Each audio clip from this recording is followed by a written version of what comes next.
ভাঙচুর, লুটপাটে সরকার ও আইনশৃঙ্খলা বাহিনীর ব্যর্থতা লক্ষণীয়। সালাউদ্দিন। ইসরায়েল বিরোধী বিক্ষোভে গতকাল সোমবার দেশের বিভিন্ন জায়গায় ব্যবসা প্রতিষ্ঠানে ভাঙচুর ও লুটপাটের ঘটনায় তীব্র নিন্দা জানিয়েছেন বিএনপির দলটির স্থায়ী কমিটির সদস্য সালাউদ্দিন আহমেদ। আমরা বলতে চাই, সরকার ও আইনশৃঙ্খলা রক্ষাকারী বাহিনীর ব্যর্থতা এখানে লক্ষণীয়।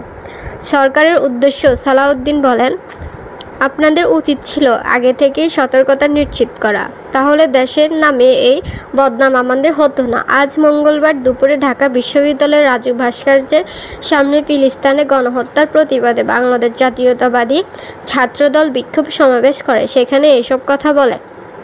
ক্ষমতাচ্যুত আওয়ামী লীগ সরকার ইসরায়েলকে স্বীকৃতি দিয়েছে বলে মন্তব্য করেন বিএনপির নেতা সালাউদ্দিন।